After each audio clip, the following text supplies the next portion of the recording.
हैं। तो first question ये 2 मार्क्स का क्वेश्चन है, ईयर 2023 में आया हुआ क्वेश्चन है। तो क्वेश्चन में बोल रहा है कि फंक्शन a टू b में डिफाइंड है, f ऑफ x की वैल्यू गिवन है, ये फंक्शन दोनों है, 1 1 भी है और ऑन टू भी है। ठीक है, सेट a की वैल्यू गिवन है, सेट b की वैल्यू निकालनी है। ठीक है, तो आप सबसे पहले क्या करो, x की वैल्यू पुट करो। तो x की वैल्यू कहां से पुट करेंगे, तो x belongs to set a है, तो सेट a से पुट करेंगे। तो x की सबसे छोटी वैल्यू आएगी 1। तो अगर मैं x की वैल्यू 1 डालता हूं तो f ऑफ 1 की वैल्यू कितनी हो जाएगी, यहां पर 2। समझ में आया? इसका मतलब ये जो फंक्शन है इसका फर्स्ट ऑर्डर पेयर हो जाएगा 1,2। क्या ये क्लियर हो गया? Similarly x is equals to 2 डालने पे मुझे f ऑफ 2 की वैल्यू मिलेगी, जो क्या आ जाएगा 4। नेक्स्ट ऑर्डर पेयर क्या आ जाएगा 2,4। क्लियर? 3 डालने पे मुझे मिलेगा 6, तो नेक्स्ट ऑर्डर पेयर हो जाएगा 3,6 और 4 डालने पे मुझे मिलेगा 8, तो 4,8। क्या यहां तक सबको क्लियर हो गया? अब क्वेश्चन के अकॉर्डिंग ये कौन से टाइप का फंक्शन है, onto function. Onto function का मतलब क्या होता है, दिमाग में क्लियर है ना? ये जैसे सेट ए है, ये सेट बी है। एक और चीज बताऊंगा, ध्यान से समझना अगर ये पता है फिर भी। ठीक है, ये सेट ए है, सेट बी है, तो ए से बी के बीच में रिलेशन बन रहा है और उस रिलेशन को फंक्शन बोल रहे हैं। ठीक है, ऑन टू तब कहलाता है जब सेट बी के सारे एलिमेंट की क्या होनी चाहिए, प्री इमेज होनी चाहिए। समझ गए ये चीज? अब समझो, सेट बी को बोला जाता है डोमेन, सॉरी को डोमेन, और वो सारे एलिमेंट जो जिनकी प्री इमेज है उनको क्या बोला जाता है, रेंज। तो अगर को डोमेन और रेंज बराबर होते, सेम होते, तो उस सिचुएशन में फंक्शन क्या हो जाता है, ऑन टू। तो नोट करके लिख लो इसको, नोट करके लिखना, if codomain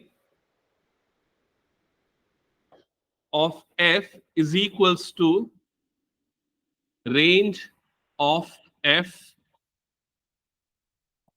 then f is on 2।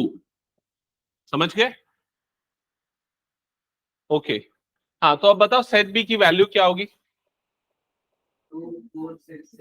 2468। Correct, that's it. Next question number 32 बनाओ।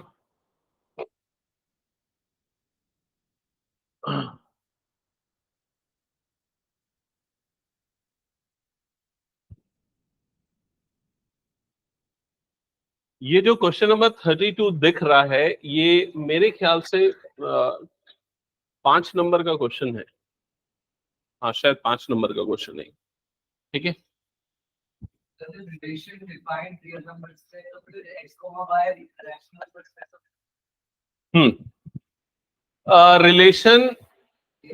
है रियल नंबर पे, तो x, y कैसे हो सकते हैं? अच्छा क्वेश्चन। और किसी को ही डाउट है?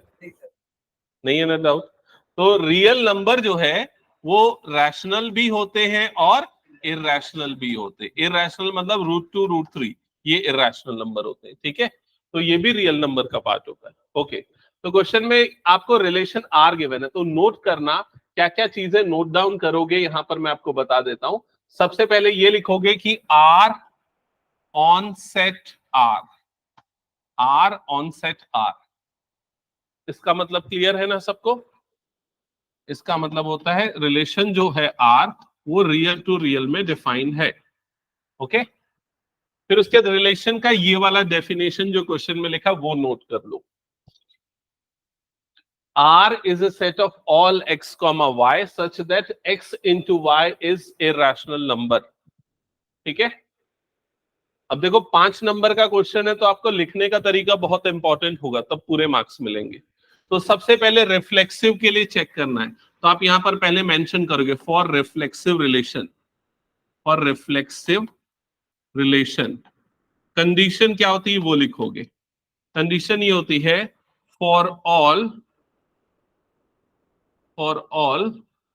a belongs to R implies a comma a belongs to R। ये थोड़ा सा कंफ्यूजन है, ये जो R है ना ये रियल नंबर वाला R है, और ये जो R है ना वो रिलेशन वाला R है। ठीक है, तो दिमाग में आप लोग क्लियर रखना।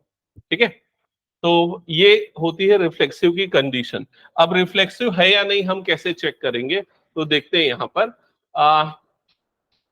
कोई भी दो नंबर ले लो, चाहे वो रियल हो चाहे वो रैशनल हो या इरैशनल हो, सेम टाइप के number low.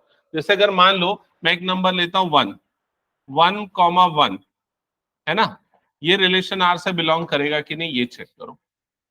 1 belongs to set of real number, 1 real है, 1 रियल है, तो 1 इंटू 1 ये कितना मिलेगा, 1 मिलेगा। और ये 1 जो मिला है क्या वो रैशनल इरैशनल नंबर है, नहीं है, नॉट इरैशनल, ये इरैशनल नहीं है, ये रैशनल नहीं है, इसका मतलब 1,1 जो है वो रिलेशन आर से बिलोंग नहीं करेगा। और अगर नहीं करेगा तो मतलब ये क्या हो जाएगा, नॉट रिफ्लेक्सिव, नॉट रिफ्लेक्सिव। समझ गए ये? सिमेट्रिक है या नहीं तुम लोग खुद सोच के बताओ।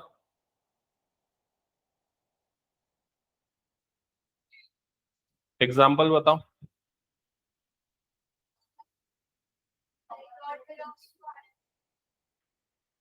नहीं नहीं, एग्जाम्पल गलत दे रहे हो, और कुछ, और कोई।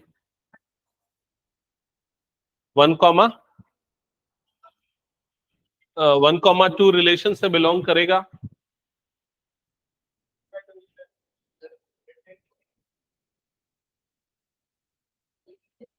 हम्म,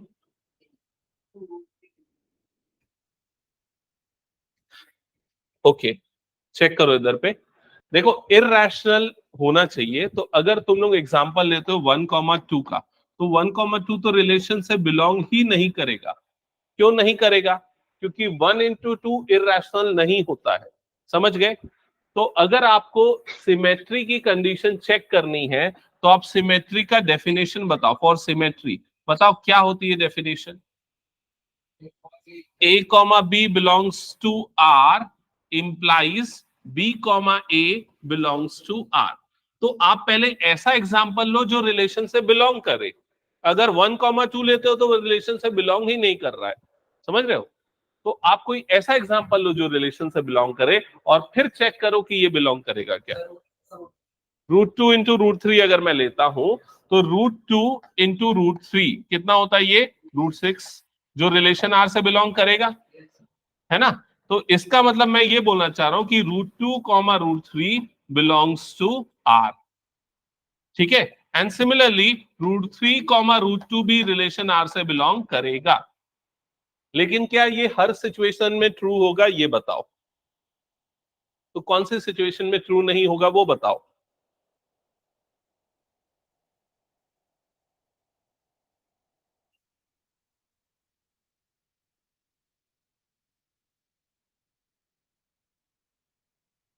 हाँ,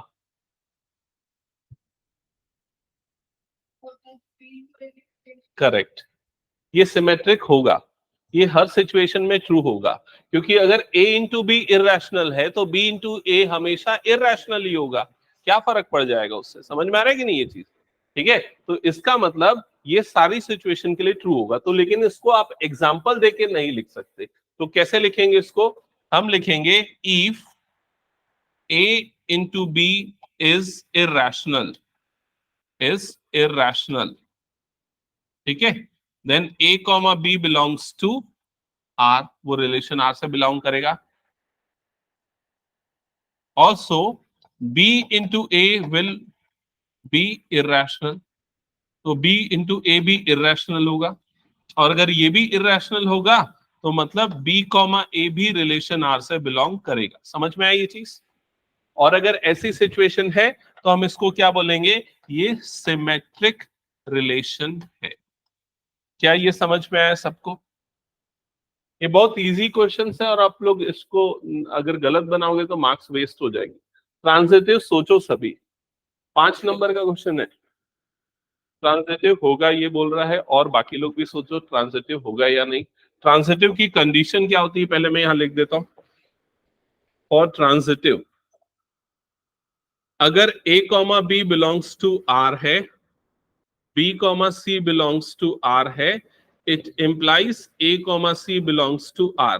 तो उस सिचुएशन में रिलेशन ट्रांजिटिव होता है। बताओ क्या बोलते हो, होगा? ओके, सबका गलत हो जाएगा ऐसे में तो। कैसे? देखो, 1 × √2, 1, √2 या 1 × √2, मल्टीप्लीकेशन कितना होता है? √2। मतलब ये रिलेशन का एलिमेंट है, समझ गए? अब मैं लेता हूं √2, 3, मल्टीप्लीकेशन कितना होगा? 3 √2। इरेशनल है, मतलब ये भी रिलेशन का एलिमेंट है। तो क्या 1, 3 रिलेशन आर से बिलोंग करेगा? नहीं करेगा। क्यों नहीं करेगा? क्योंकि 1 × 3, 3 जो कि कौन सा बन जाता है? रैशनल। तो वो रिलेशन का एलिमेंट नहीं है, इसलिए क्या हो जाएगा? Not transitive. समझ गए? अब सुनना मेरी बात ध्यान से, इसमें गलती होने के चांसेस हैं, तो केयरफुल रहना, कम करना मिस्टेक। लेकिन अगर फिर भी चाहते हो कि स्टेप मार्किंग मिल जाए, तो ये डेफिनेशन जो मैंने यहां पर लिखी ना, वो पक्का लिखना, ठीक है? तो कम से कम उसका स्टेप मार्किंग तो आपको पक्का मिलेगा। हटा दो उसको, हो गया तो मैं। ओके, चलो नेक्स्ट क्वेश्चन पे मूव करते। नेक्स्ट क्वेश्चन,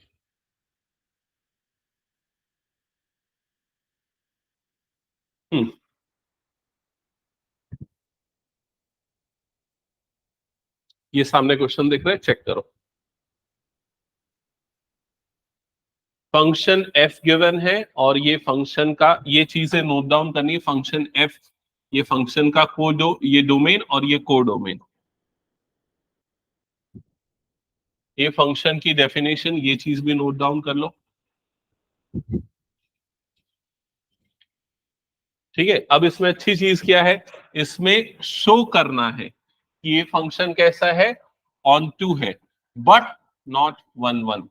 तो अगर ऑप्शन में आपको ऐसे दो क्वेश्चन आते हैं ना, एक में चेक करना, दूसरे में शो करना, तो मेरे ख्याल से शो करने वाला सेलेक्ट करना, ठीक है? तो आपके मार्क्स कटने के चांसेस कम हो जाएंगे, ठीक है? अब उसके बाद जो भी पूछा फर्दर उसको बाद में डिस्कस करेंगे। सबसे पहले आपको 1, 1 नहीं है ये शो करना है, तो 1, 1 की कंडीशन हम चेक करते हैं। 1, 1 की कंडीशन फॉर 1, 1 लिख लो यहां पर, फॉर 1, 1 कैसे चेक करते हैं? 1, 1 के लिए f(x1) is equals to f(x2), ऐसे ही स्टार्ट करेंगे। तो f(x1) की वैल्यू कितनी आएगी? √16 माइनस x1 स्क्वायर। और f(x2) की वैल्यू क्या आ जाएगी? √16 माइनस x2 स्क्वायर। यहां तक क्लियर सबको? फिर स्क्वायरिंग बोथ द साइड करेंगे। हाँ, लास्ट वाले रूम में नहीं है क्या? मेरे पास कुछ है यहाँ।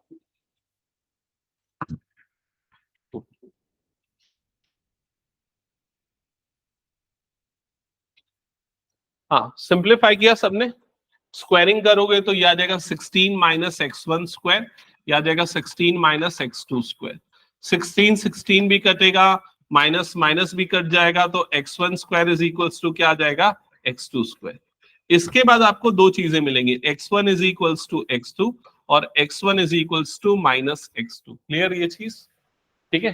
तो क्लियर है, यहाँ पर दोनों हो सकता है, पॉजिटिव भी हो सकता है, नेगेटिव भी हो सकता है, क्योंकि देखो इसका डोमेन जो है माइनस भी है प्लस भी है। क्लियर? इसका मतलब ये 1, 1 नहीं है, और हमको पता था वही प्रूव करना है, ठीक है? Hence f is not 1, 1।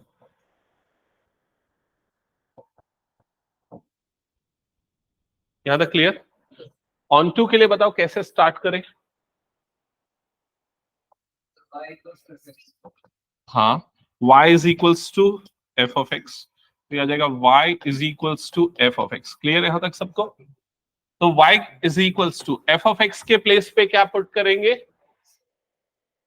√16 minus x2। फिर क्या करते थे इसके बाद का सॉल्यूशन?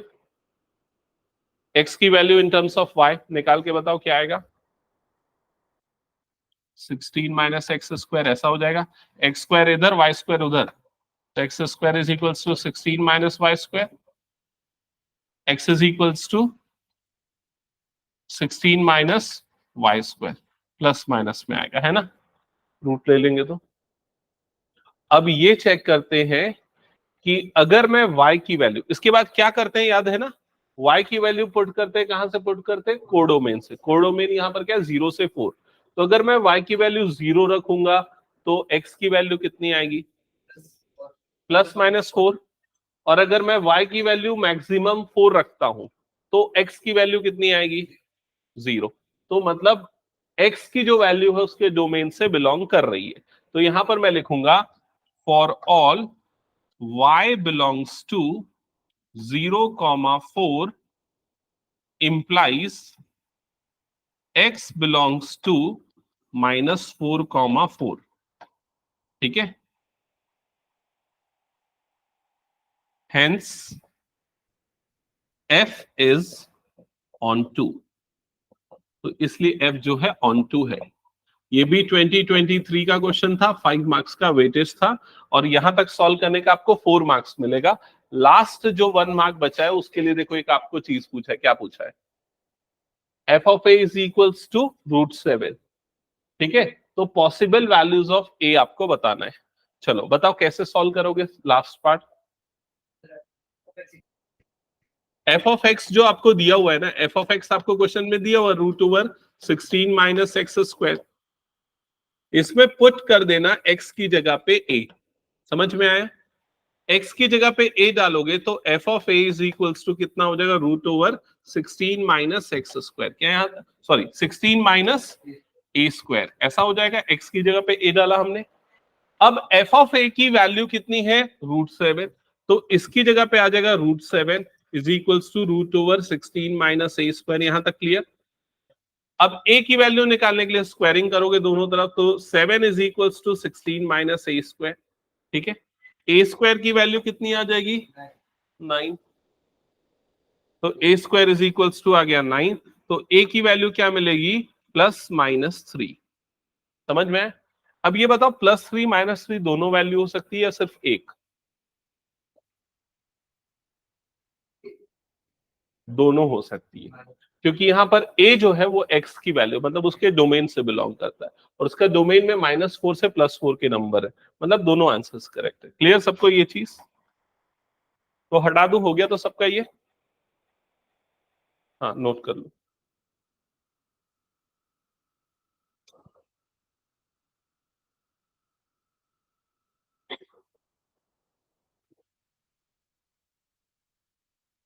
हो गया ना। चलो नेक्स्ट क्वेश्चन पे आते हैं। Next question number 32। ये क्वेश्चन भी मेरे ख्याल से 4-5 मार्क्स का होगा, मिनिमम 4 का तो होगा शायद तक, देखते हैं कितने का। चलो जितने का भी है शो करना है। अच्छी चीज ये है, सबसे पहले ये लिख लो f from r to r, मतलब रियल वाला r है ये। ठीक है, function is defined like this, तो ये चीज नोट डाउन कर लो। ओके, शो करना है, दोनों है 1 1 ऑन 2। ये मेरे ख्याल से तुम लोग बड़े आसानी से कर लोगे, है ना। तो करो जल्दी से, मैं सॉल्यूशन आप लोग की नोटबुक में चेक करूंगा।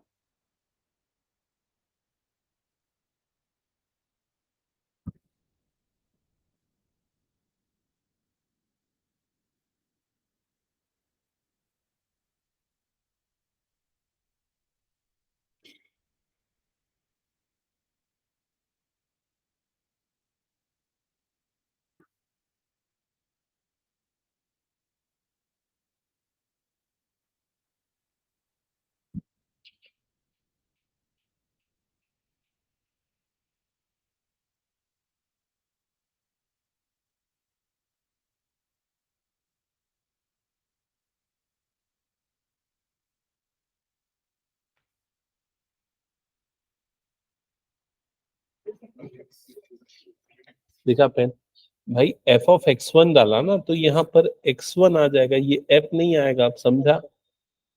तो घर में जाके सारे क्वेश्चन दोबारा बनाना पड़ेगा तेरे को, तब तेरे को बनानी है। ठीक है, अब सॉल्व कर।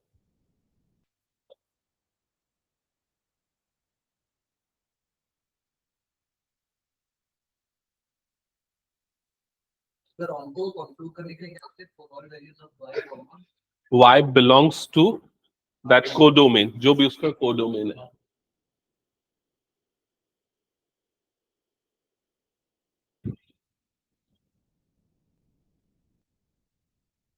इसको सीधे 4 और 4 यहीं काट लो, ठीक है, जो टर्म्स बचेगी उसको वैसे लिखो।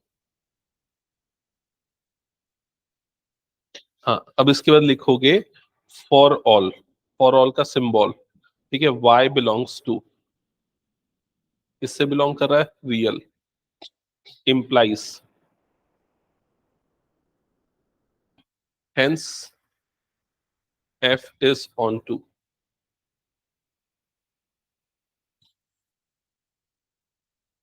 फाइव फाइव कट करो, so x1 is equals to x2 आया, हेंस f इज 1 1।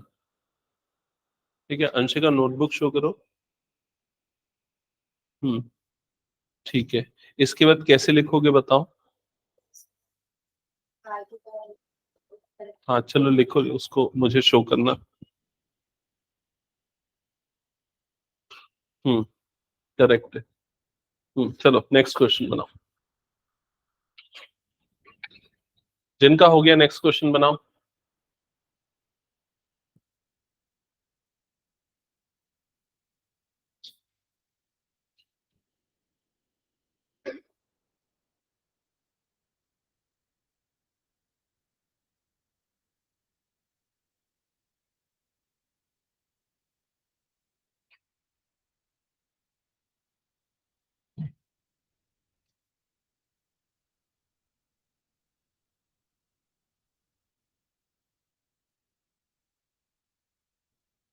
कैसे लिखना है उसके बाद दिखाओ, लिखा क्या अंशिका।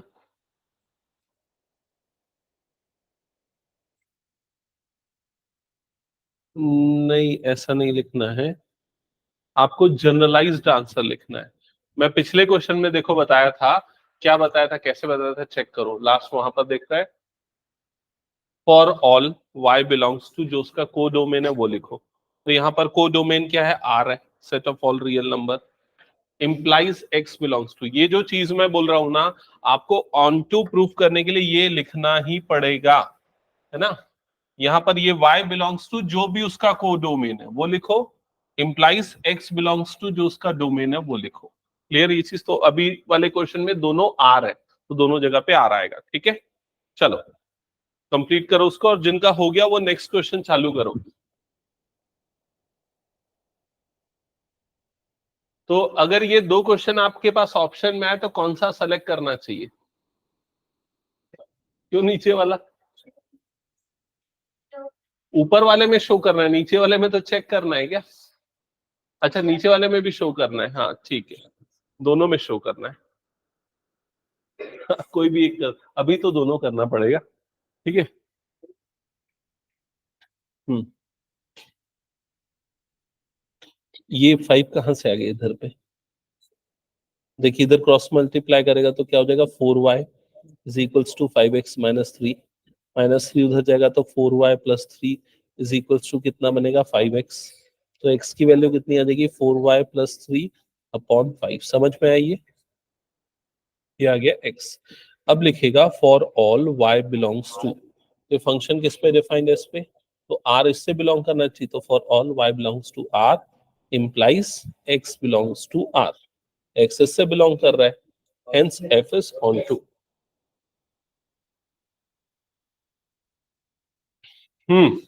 तो बन रहा है क्या ये,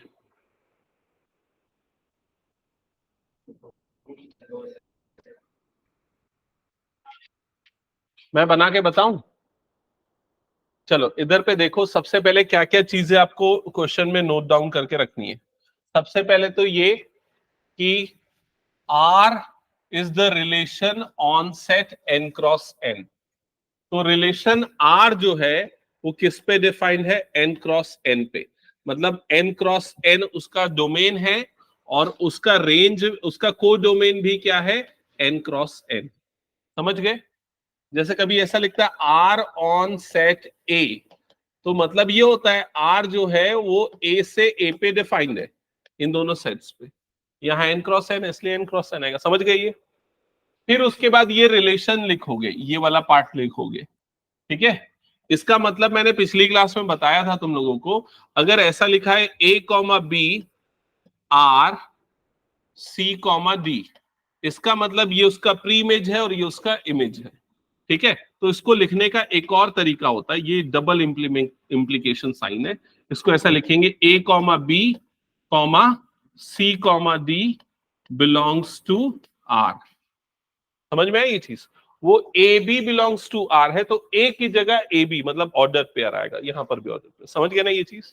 तो ये इसका मतलब हो गया। और अगर ये रिलेशन आर से बिलोंग करेगा, कब करेगा? जब ये वाली कंडीशन जो है वो ट्रू होगी। ये वाली कंडीशन का मतलब क्या हुआ? इंप्लाइज क्या हुआ? इसका मतलब बताओ। इसका मतलब क्या हुआ? A D B plus C is equals to B C A plus D. क्या यहां तक क्लियर हो गया सबको?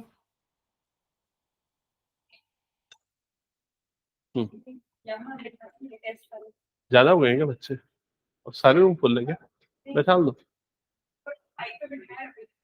देख लो, अगर नहीं है तो बैठा दो। हाँ, यहां तक क्लियर सबको? तो अभी मैंने सिर्फ क्वेश्चन लिखा है, अब आपको इसको इक्विवेलेंस शो करना है। इक्विवेलेंस के लिए सबसे पहले रिफ्लेक्सिव, रिफ्लेक्सिव की कंडीशन क्या होती है बताओ? साइड में लिखता हूं, for all A belongs to set A comma A belongs to R, ये होती है। ठीक है, तो यहां पर हम चेक करेंगे ए कॉमा ए की जगह पे यहां पर क्या आ जाएगा? ए बी आ जाएगा। ठीक है, अगर A B comma A B belongs to R है तो हम बोलेंगे कि रिलेशन कैसा है? Symmetric, sorry reflexive. क्लियर ये चीज? अब ये बिलोंग करेगा कि नहीं वो कैसे चेक करेंगे? तो ध्यान से समझना, हम यहां पर ना ये जो पूरा रिलेशन का डेफिनेशन है उसमें ए की जगह पे ए डालेंगे, बी की जगह पे बी डालेंगे, और सी और डी की जगह पे क्या डालेंगे बताओ? ए की जगह पे ए आएगा, बी की जगह पे बी आएगा, सी की जगह पे क्या आएगा? ए, और डी की जगह पे क्या आएगा? बी। ऐसा पुट करके चेक करेंगे क्या सही आ रहा है कि नहीं। ठीक है, तो अगर मैं यहां पर ए के प्लेस पे ए डालता हूं, डी के प्लेस पे क्या डालना बोला था मैंने? बी, तो ये हो जाएगा A B. Similarly B plus C, ये वैल्यू क्या आएगी? इधर पे आ जाना, सामने बैठना, सामने इधर पे क्या आ जाएगा? बी प्लस सी की जगह पे ये क्या आ जाएगा? B plus A. क्या ये क्लियर सबको? Is equals to right side में क्या हो जाएगा बताओ? बी सी, तो बी की जगह पे क्या आएगा? बी, और सी की जगह पे क्या आ जाएगा? ए, अंडर ब्रैकेट ए प्लस डी, तो ए प्लस डी के प्लेस पे क्या आ जाएगा बताओ? बी, तो ये आ जाएगा। अब चेक करो क्या ये दोनों चीजें सेम होती हैं? क्या ये इक्वालिटी ट्रू है या नहीं है? तो ये ट्रू है, it is true, it is true. और अगर ये ट्रू है तो इसका मतलब ये हमेशा रिलेशन से बिलोंग करेगा, और इसलिए हम इसको क्या बोलेंगे? रिफ्लेक्सिव। तो इसके बाद लिखेंगे hence R is reflexive. Clear सबको यहां तक?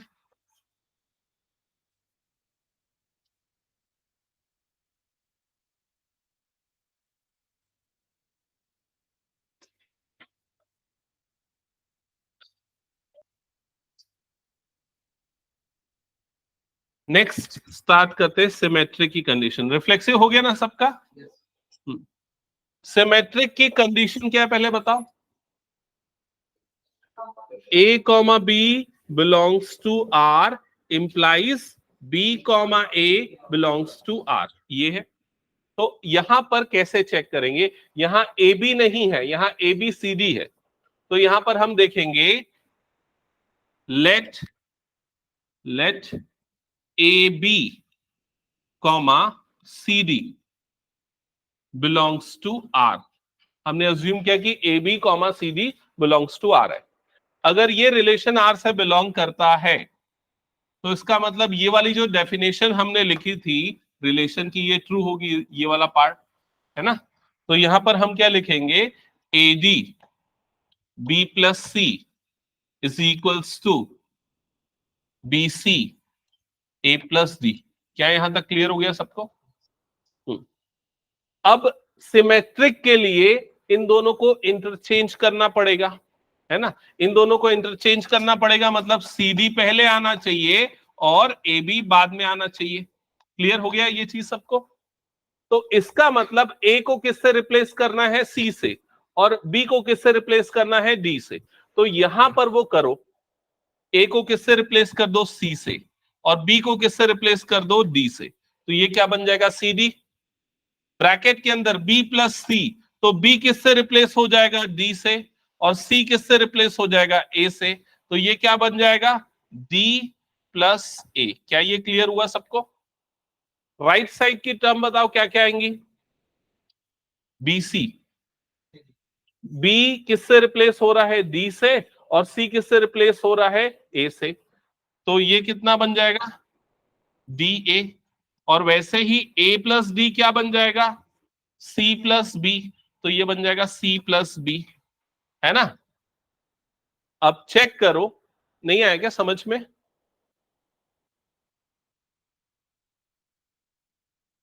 अच्छा, ये सी डी नहीं आएगा, ये क्या आएगा, ये डी की जगह पे क्या आएगा, बी। अच्छा ये बी आएगा ना, हाँ ये बी आएगा, ओके, सी बी, हाँ। क्या ये क्लियर? अब चेक करो क्या ये ट्रू होगा क्या। अगर ये ट्रू है तो क्या ये ट्रू होगा? अगर आप इसको ध्यान से देखोगे तो यहाँ B C A plus D लिखा है, ये भी क्या बन रहा है, B C A plus D. ये क्या लिखा है, D A C plus B, ये भी क्या है, D A C plus B. तो अगर ये ट्रू है तो ये भी ट्रू होगा, और अगर ये ट्रू है तो ये जो है ये रिलेशन आर से बिलोंग करेगा। समझ में आया कि नहीं ये चीज? तो इसका मतलब ये रिलेशन क्या हो जाएगा, सिमेट्रिक। तो लिखोगे hence, hence F is symmetric. Clear सबको? अब लास्ट सबसे प्रॉब्लमैटिक चीज है ट्रांजिटिव प्रूफ करना, ठीक है। तो इसको मैं हटा दूं, यहां तक का हो गया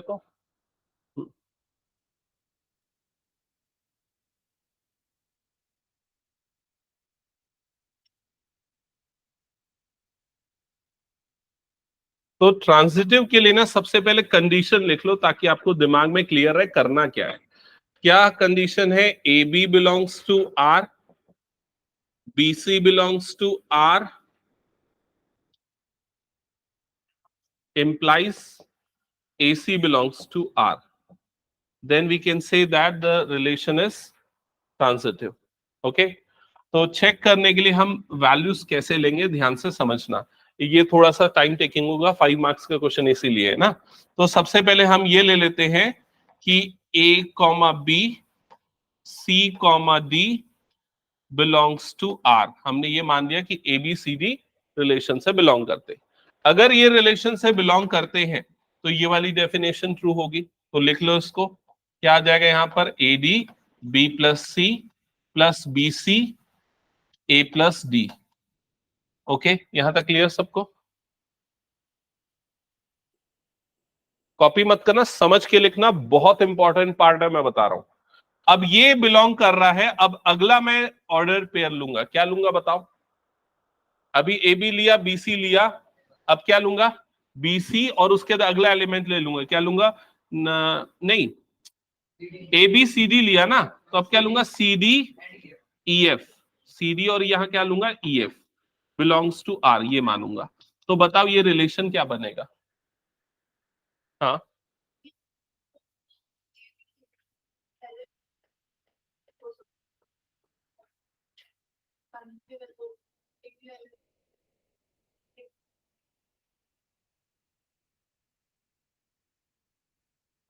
तुम क्या बोलना चाह रहे हो? अच्छा, इसको ए बी अगर ले लो,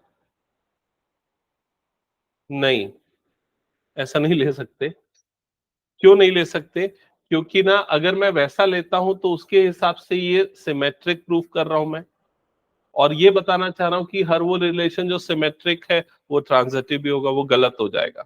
इसलिए यहां पर मैं एक नया एलिमेंट लूंगा सी, क्योंकि मुझे ये प्रूफ करना है कि जो ए और बी में रिलेशन है, बी और सी में रिलेशन है, ए और सी में भी सेम रिलेशन है। अगर मैं बीच वाले नंबर को सेम ले लूंगा तो वो गलत हो जाएगा, इसलिए।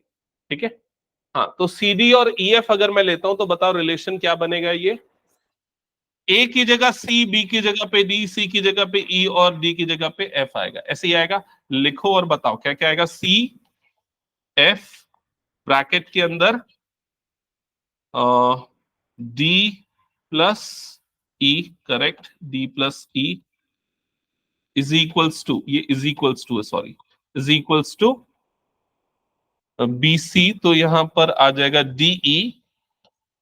DE C प्लस F, ऐसा ही आएगा।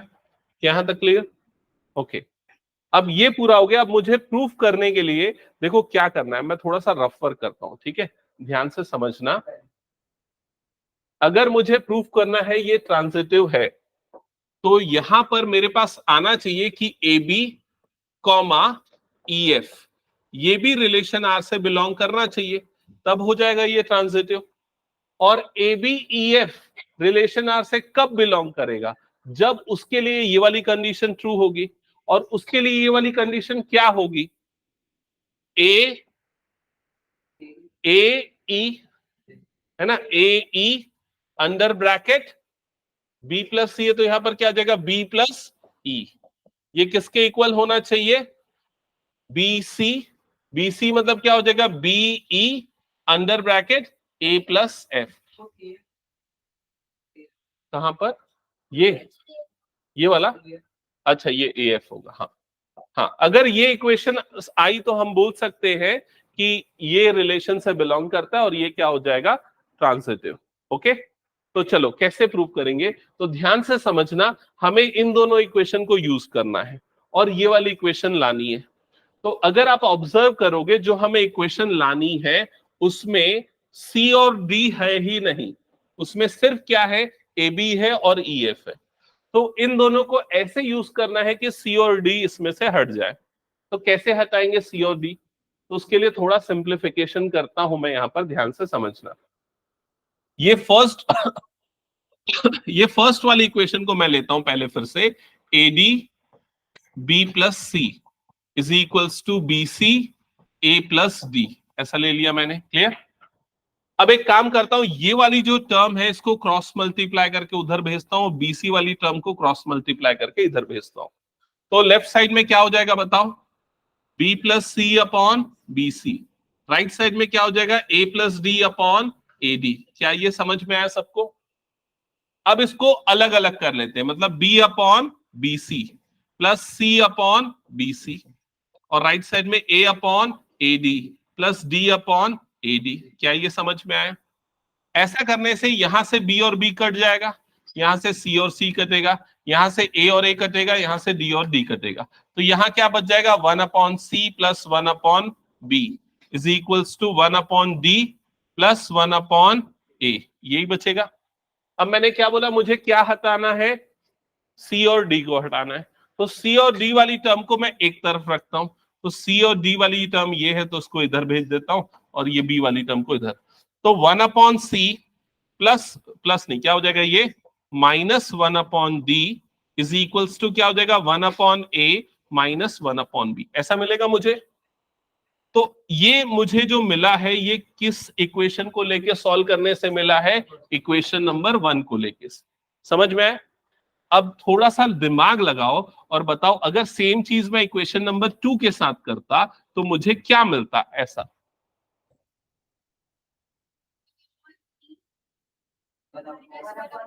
देखो, यहां पर AB और CD था तो मुझे ये मिला। अभी यहां पर CD और EF है ना, तो क्या मिलेगा बताओ?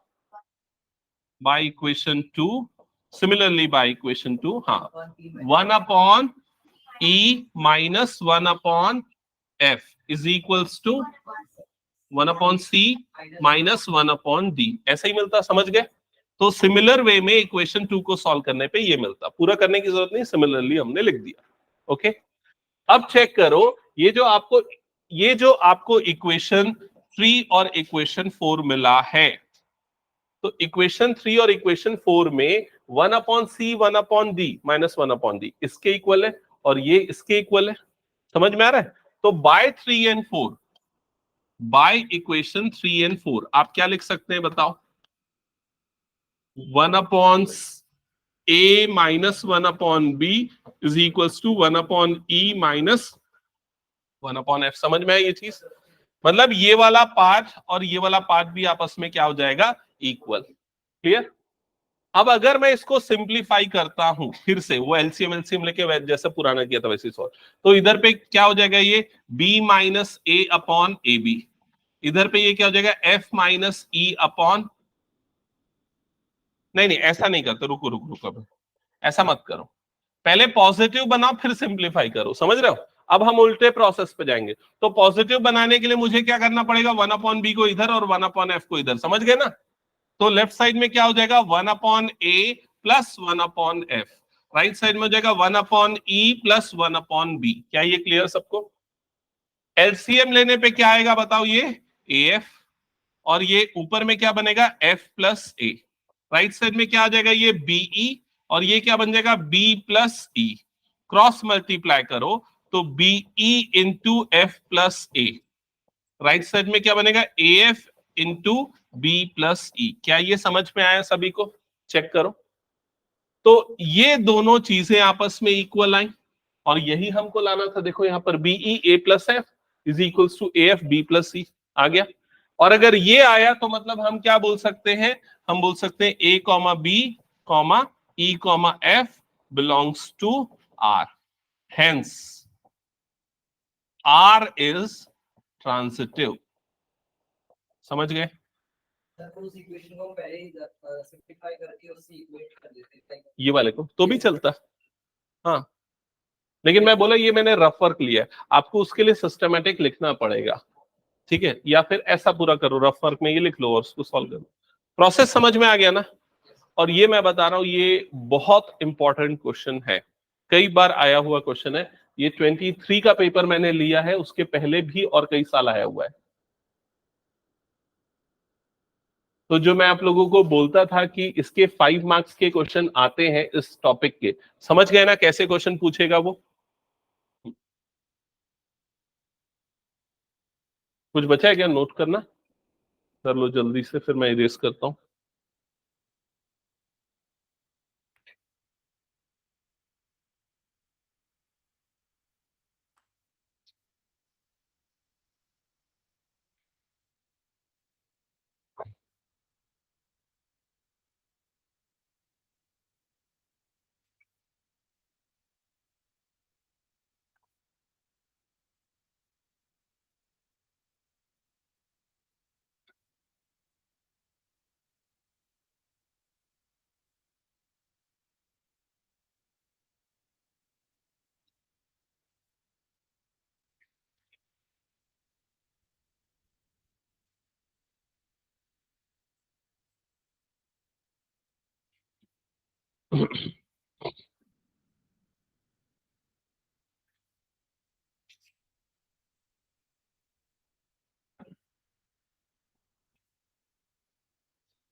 हटा दो, हो गया तो।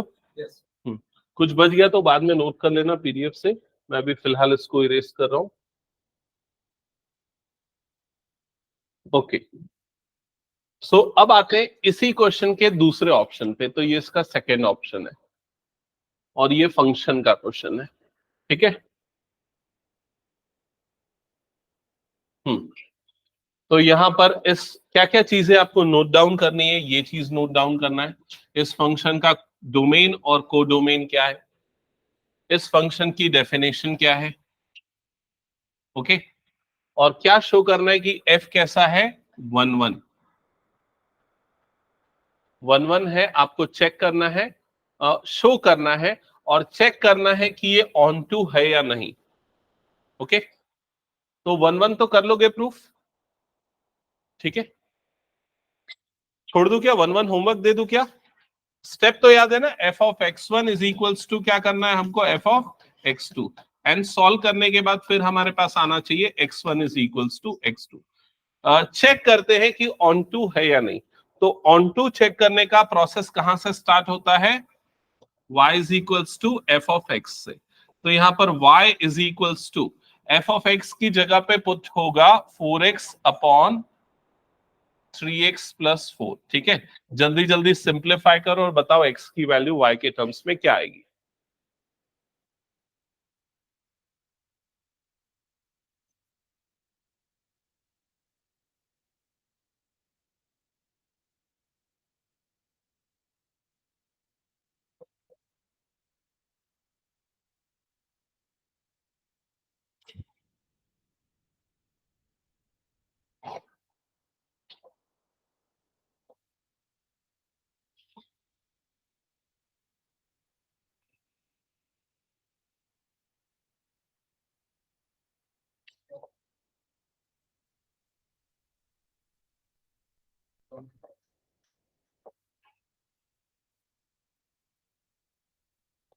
x की वैल्यू आ गई,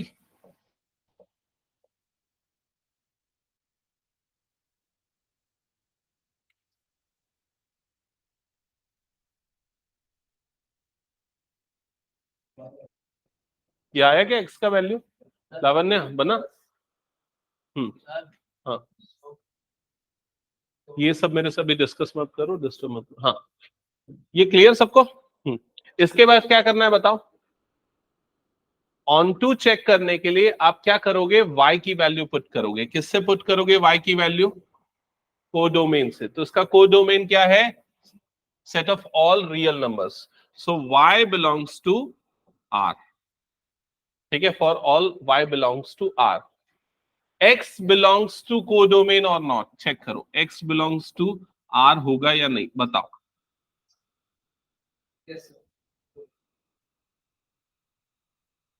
क्या y की सारी रियल वैल्यू के लिए x रियल होगा?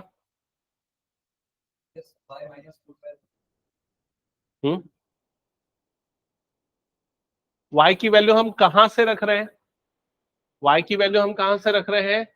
रियल नंबर से। अच्छा, और यहां पर x किससे बिलोंग करना चाहिए? r माइनस इससे बिलोंग करना चाहिए। तो देखो इधर पे ध्यान से समझना, अगर मान लो मैं y की वैल्यू रखता हूं 4/3, 4/3 एक रियल नंबर है ना? तो x की वैल्यू क्या आएगी बताओ? x की वैल्यू क्या आएगी बताओ? 0 कैसे आएगी? हाँ, ये आ जाएगी नॉट डिफाइंड, क्योंकि डिनोमिनेटर में क्या आ जाएगा? 0। तो ये हो जाएगा नॉट डिफाइंड, और नॉट डिफाइंड होगा मतलब ये रियल नंबर से बिलोंग नहीं करता है, और नहीं करता मतलब ये ऑन टू नहीं होगा। समझ गए ना ये चीज? Hence f is not onto. Clear सबको ये?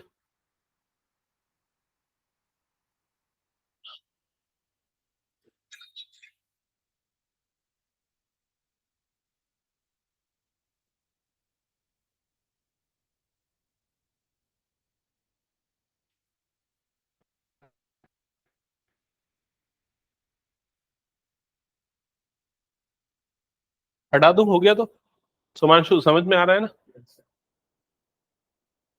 चलो नेक्स्ट क्वेश्चन। अच्छा ये देखो, ये इसका पूरा प्रॉपर सॉल्यूशन भी है ना? तो अगर आप लोगों ने ठीक से नोट डाउन नहीं किया, स्टेप बाय स्टेप उसकी कितनी मार्किंग है वो भी यहाँ पर मेंशन्ड है। तो ये 4 मार्क्स का क्वेश्चन था मेरे ख्याल से, ठीक है। और इसके बाद वाला क्वेश्चन जो अभी आपने किया ना, ये उसका भी प्रॉपर सॉल्यूशन आप लोगों को देखा है, ठीक है। चलो नेक्स्ट क्वेश्चन पे आते हैं। इस क्वेश्चन का आंसर तुम लोग करोगे।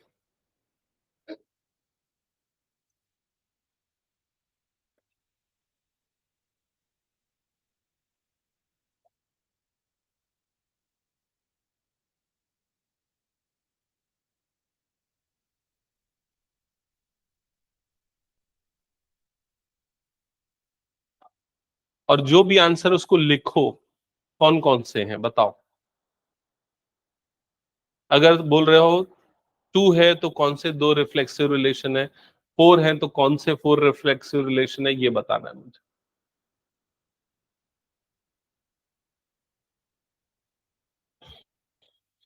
रिलेशन आर जो है वो ऑन सेट ए पे डिफाइंड है, तो ऑन सेट ए मतलब ये हो गया।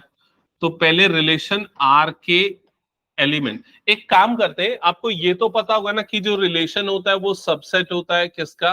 ए क्रॉस ए का। तो ए क्रॉस ए कार्टेशियन प्रोडक्ट तो निकाल लोगे इजीली। क्या आएगा बताओ इनका कार्टेशियन प्रोडक्ट ए क्रॉस से? सबसे पहले क्या आएगा? 3 3, फिर क्या आ जाएगा? 3 5, फिर क्या आ जाएगा? 5 3, फिर क्या आ जाएगा? 5 5, ये आएगा। क्या ये समझ गए? अब कितने रिफ्लेक्सिव रिलेशन बनेंगे, कौन कौन से बताओ? 3,3, 5,5, ये एक रिलेशन हुआ, और ये रिफ्लेक्सिव रिलेशन हुआ। समझ रहे हो मैं क्या बोल रहा हूं? ये एक रिलेशन है जो कि रिफ्लेक्सिव है, ओके।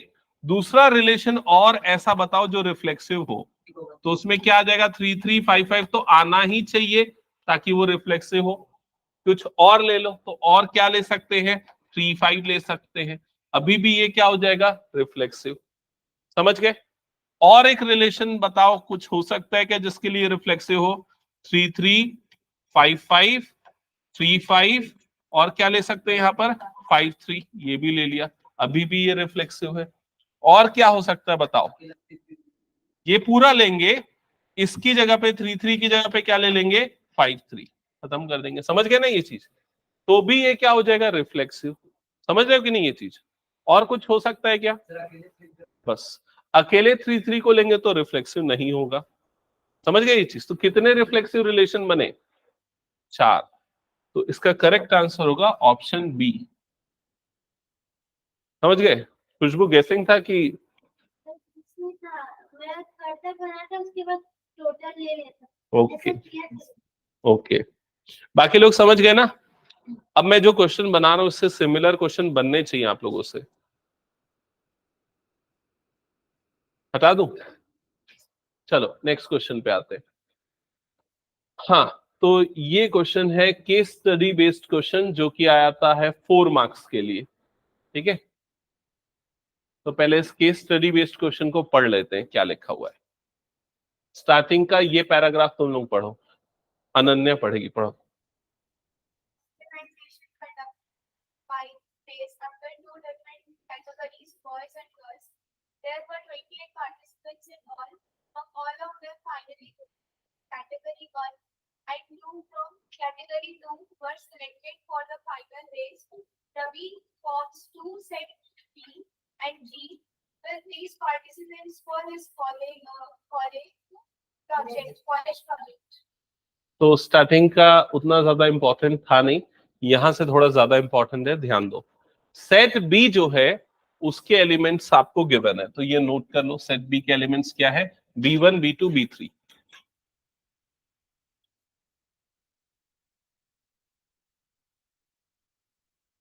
और सेट जी के एलिमेंट्स क्या है यहां पर, G1 G2।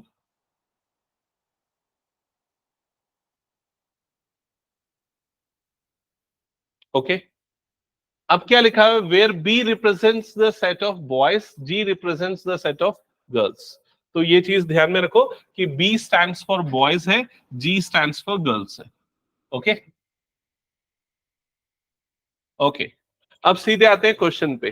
तो फर्स्ट क्वेश्चन क्या लिखा हुआ, पढ़ो, बताओ।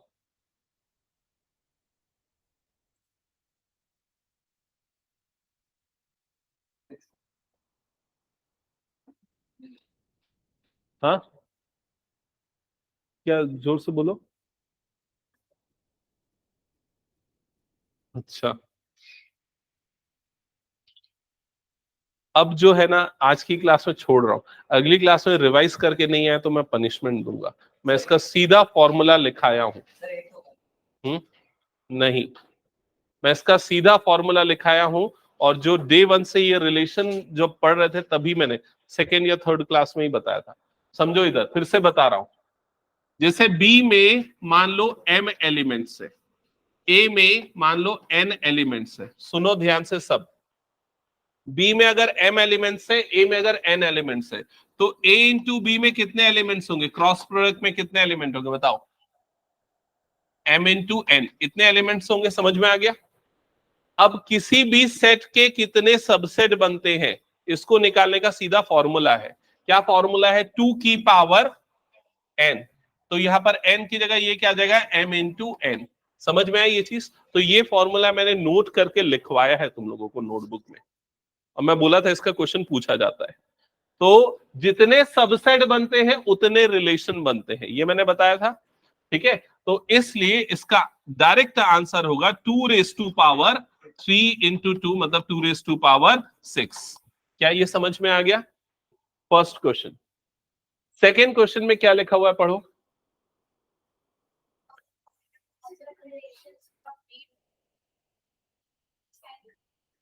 How many functions can be from B to G।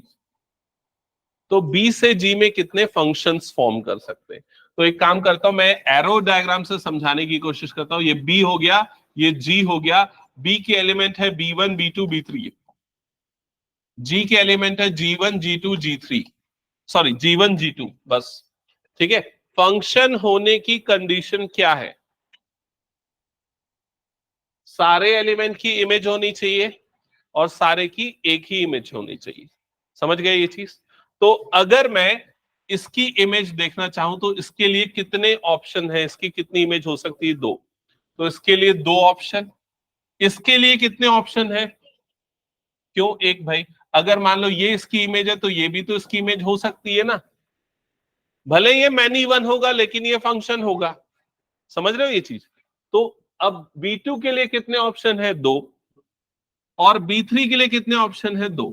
तो कितने फंक्शन बन सकते हैं? 2 इंटू 2 इंटू 2 मतलब कितना हो जाएगा? 8। समझ गए? तो इसका आंसर आ जाएगा 8। क्या ये क्लियर सबको? नेक्स्ट क्वेश्चन में क्या लिखा हुआ पढ़ो।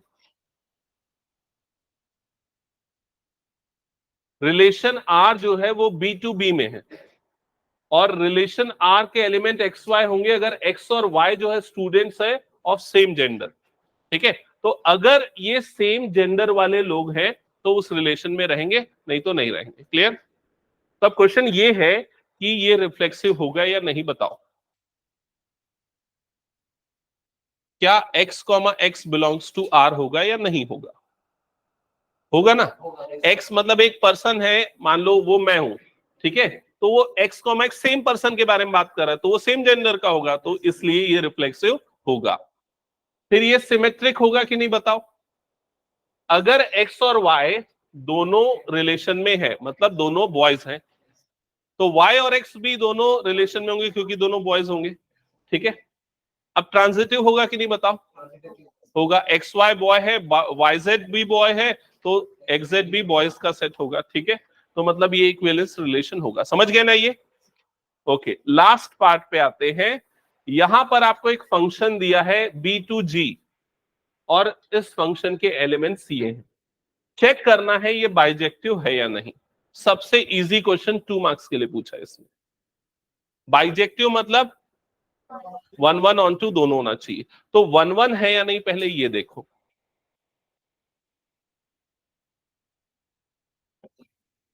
1 1 नहीं है। क्यों नहीं है? क्योंकि B1 की इमेज G1 है और B3 की भी इमेज क्या है? G1। समझ गए ना ये चीज? तो इसलिए ये क्या है? Many one. क्लियर सबको ये चीज? सो ये नॉट बाइजेक्टिव होगा, बाकी चेक करने की जरूरत ही नहीं है। तो ये केस स्टडी बेस्ड क्वेश्चन है, सिंपल है, हटा दो इसको मैं। ओके, चलो नेक्स्ट क्वेश्चन पे आते हैं। अच्छा, टाइम हो गया क्या तुम लोगों का? हाँ, तो यहां तक का जो मैंने बताया ना, तुम लोगों ने सिर्फ सुना है, बहुत सारी चीजें पूरा नोट डाउन करके लाना है, पूरे क्वेश्चन को अच्छे से करके। और इसके अलावा मुझे चाहिए कई क्वेश्चन सॉल्व करके, ये पीडीएफ में सेंड करूंगा, इसके सिंपल सिंपल प्रॉब्लम सॉल्व करके ले आना जो एनसीईआरटी बेस्ड है। ठीक है, नेक्स्ट वीक में हम टेस्ट करेंगे पूरा, पहले इसको कंप्लीट कर लेंगे प्रीवियस ईयर क्वेश्चंस।